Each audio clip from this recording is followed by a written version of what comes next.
My wife stole my savings to buy a trip. I just nodded. When she was at the airport, she got a call from the airline saying the ticket had been canceled, and she was returned home. Without money. The old man's name was Arthur. My name is Arthur, and for 60 years I had worked the soil, a carpenter, a builder of houses and hearths, not just for a living, but for a family. My hands, gnarled and thick with the history of every nail and every plank, had built the very home my wife, Margaret, and I now lived in. It was a modest house, but it was paid for, every last cent of it, and so were the investments.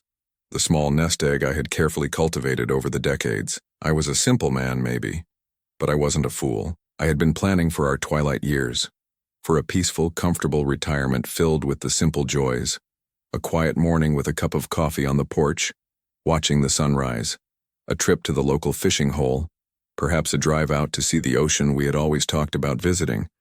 But peace, it seems, is a luxury for the undeserving. Margaret, my wife of 40 years, had changed. The woman I married, the one who worked alongside me, saving every penny, had been replaced by a stranger. This new Margaret was obsessed with the Joneses.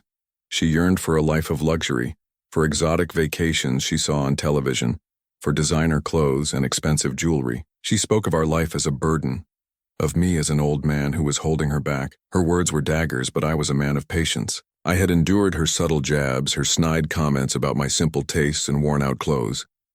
I had endured her increasingly expensive shopping trips, telling myself that after a life of hard work, she deserved some comfort. But there is a difference between deserving comfort and stealing another's future. The catalyst, the final, unforgivable act, came one Tuesday morning. I went to the bank to withdraw some money to buy a new fishing reel. The teller, a young man who knew me, looked at me with a mix of pity and confusion. He told me my savings account was empty. "Mr. Peterson," he said gently, "there's been a large transfer, the entire balance." My mind went blank. I couldn't process it. My hands trembled as he handed me the printout. The money, every cent I had saved, every sacrifice, every late night and early morning, was gone. The transaction was signed off by my wife. I drove home in a daze. Margaret was humming to herself, a triumphant smile on her face. Her suitcase was sitting by the front door, packed. She didn't even bother to hide the tickets. They were sitting right there on the kitchen counter, bright and flashy. Tickets to Bali. For one person, her. The cost was astronomical, nearly the entire amount of my savings. "Margaret," I said, my voice barely a whisper. "What is this?" "I'm going on a trip, Arthur," she said, her voice dripping with condescension. "A proper vacation. You wouldn't understand. It's time I saw the world, had some fun, not just sit here and watch you get older and more boring every day." My future was gone. My wife had stolen my dreams. The pain was immense, a searing white-hot fire in my chest. But as she stood there preening, a strange calm came over me. The sorrow, the pain, it all melted away and was replaced by a cold, quiet fury. She saw my silence as a sign of defeat. "Don't you worry, Arthur," she said with a malicious grin.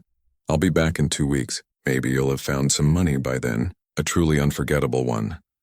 She just laughed, a sound like glass shattering on concrete, and closed the door behind her. I sat there for a long time.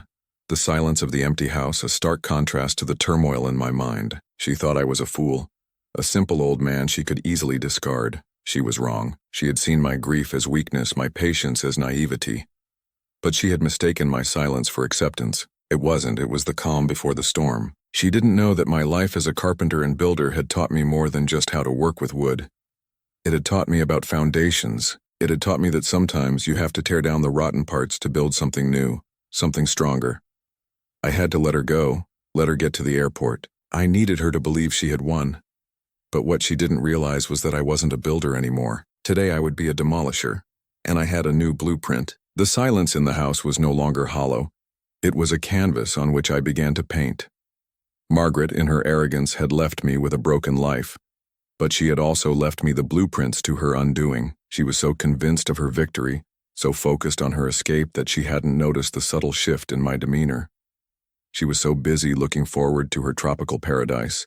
She never thought to look back at the man she had just left. I picked up the phone, my fingers, usually so steady, now moving with a cool, calculated precision. I didn't call a lawyer. I called my nephew, David. David was a prodigy in a field I barely understood, cybersecurity and digital forensics. We hadn't spoken much, but I had helped him financially through college. A small act of kindness he had never forgotten. I told him what happened, omitting the details about Margaret's destination. He listened patiently. His silence on the other end of the line was a balm to my raw emotions. "Uncle Arthur," he said finally, his voice calm and serious. "I can look into this, give me a few hours." While David worked his digital magic, I began my own due diligence. Margaret had used my savings to pay for the trip, but she hadn't considered the digital trail she left behind. The online payment system she used was linked to my email address, an address I had created for her years ago, but which she had since forgotten the password to. I still had access. I saw the confirmation emails for the flight, the resort, the excursions. The name on the credit card used for the purchases was hers, but the billing address was ours. And the source of the funds? My stolen savings. I had spent my life building things, and that work had taught me to be patient, to be meticulous.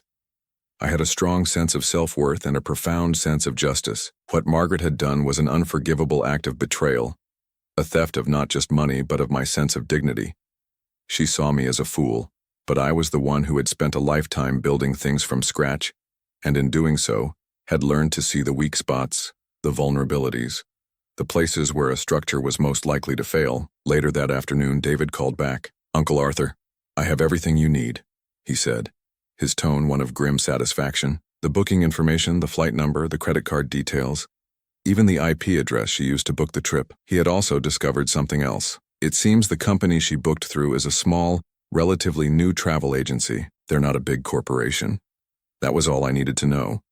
The bigger the company, the more complicated the process. But a small agency, that was a different story. Margaret had underestimated me.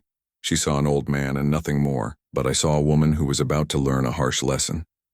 I had no doubt that she was already at the airport, probably already checked in, sipping a mimosa, and congratulating herself on her newfound freedom. The thought of her arrogance, her self-satisfaction, was like fuel to my fire. It was the very arrogance that made her vulnerable. I put my plan into motion. I sent a series of emails from my old account to the travel agency, attaching the bank statements that showed the stolen funds, the credit card details, and a carefully worded letter. My background in business from my younger days as a foreman on large construction sites had given me a strong grasp of contract law and the legal ramifications of things like fraud and theft. The letter was not a plea. It was a clear, concise declaration. I stated that the funds used to purchase the ticket were stolen, that I was the rightful owner of the money, and that I would be pressing charges for wire fraud and theft against my wife. I also made sure to mention that the travel agency would be held responsible as an accessory to the crime if they failed to cancel the transaction. I knew it was a long shot, but I was counting on one thing: a small business's fear of a lawsuit and a small business's ability to act quickly. The emails were sent. My part of the plan was done. Now all I had to do was wait. I sat on my porch watching the sunset, the same one I had planned to watch with Margaret in our peaceful retirement. The phone rang. It was David. "Uncle Arthur," he said, and I could hear the smile in his voice. "The travel agency just called. They've canceled the ticket. The money is being refunded to your account. It's done." My heart, which had been a dead weight in my chest, suddenly felt lighter. "And one more thing," he added. "I used a little bit of code to put a hold on her credit card. It will work just fine for small purchases, but anything over $50 will be denied. She won't know why, and it will be a nightmare for her to fix." The pieces were in place. The trap was set. Margaret was at the airport, a world of possibility laid out before her, completely unaware that her perfect little escape was about to become a perfect little prison. She was already at the airport, a world of possibility laid out before her, completely unaware that her perfect little escape was about to become a perfect little prison. The irony was exquisite. She thought she was free. She was about to be more trapped than ever. The phone rang again. It was Margaret. I let it ring and ring. I could just picture her, a phone pressed to her ear, standing at the check-in counter, her perfect vacation crumbling around her. I let the call go to voicemail. A few minutes later, another call. I answered it this time, my voice calm, almost jovial. "Hello?" I said. "Arthur, they canceled my flight. They said the payment didn't go through. What did you do?"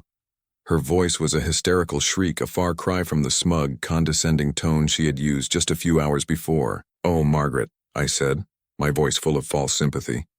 "That's a shame. Are you sure you paid for it? Maybe you used the wrong card." "I used the money from our savings, your money. I don't understand. The agent said something about fraud, and then they canceled the flight and took my ticket. And I'm stranded here. They won't let me back on the plane. Her voice was a mix of rage and disbelief. It was the most beautiful sound I had ever heard. "Margaret," I said, my tone growing colder, more firm. "You took my money, every last cent of it. You stole from me.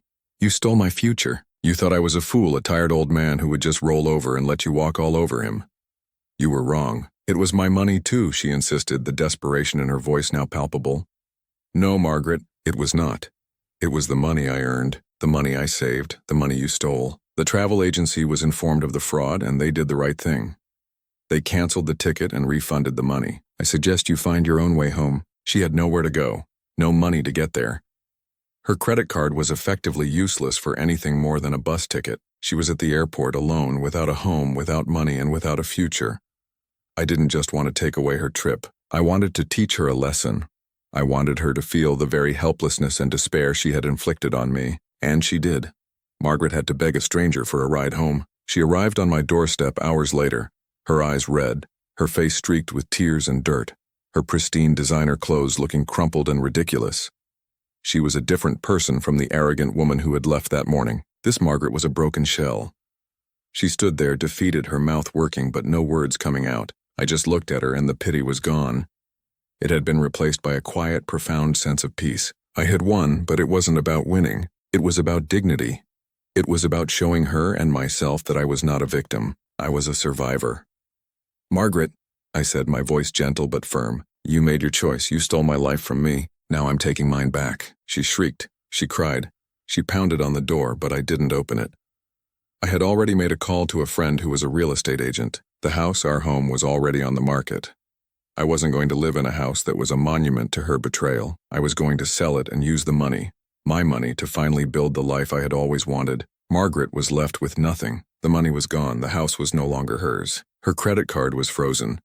She had gambled everything on her selfish fantasy and lost it all. Her reputation, her social standing, her fragile sense of superiority.